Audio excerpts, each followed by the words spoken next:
Okay, I've got some bad news and some good news for all you students out there. The bad news is that you are probably wasting most of the time that you spend studying.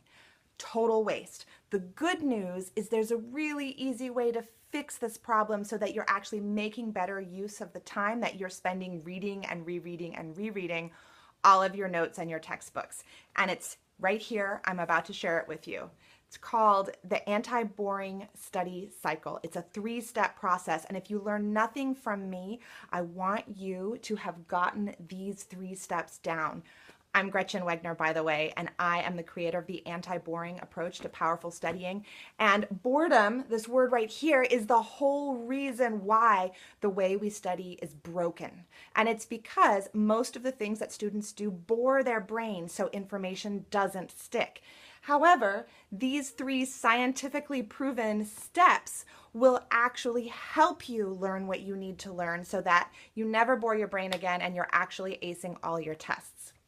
The first step is we've got to get the information from this little basket that I consider like this is everything you need to know.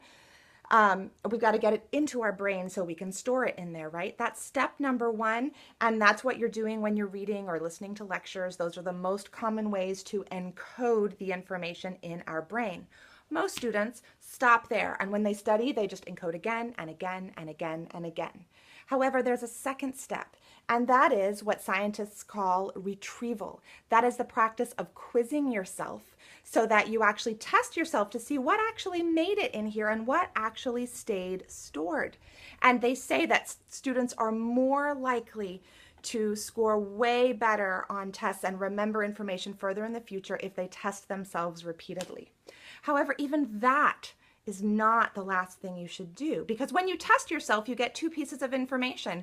One is, did I do it correctly? And if so, great, you're good for that study session. But if you got it wrong, don't stop there.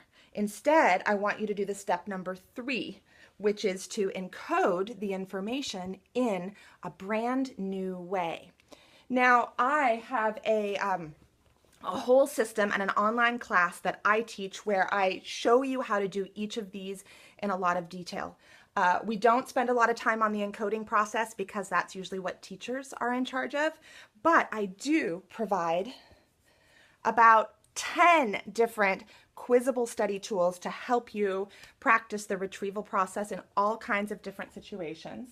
I do also provide you with a number of anti-procrastination tools so that you actually can fit this process into your study schedule.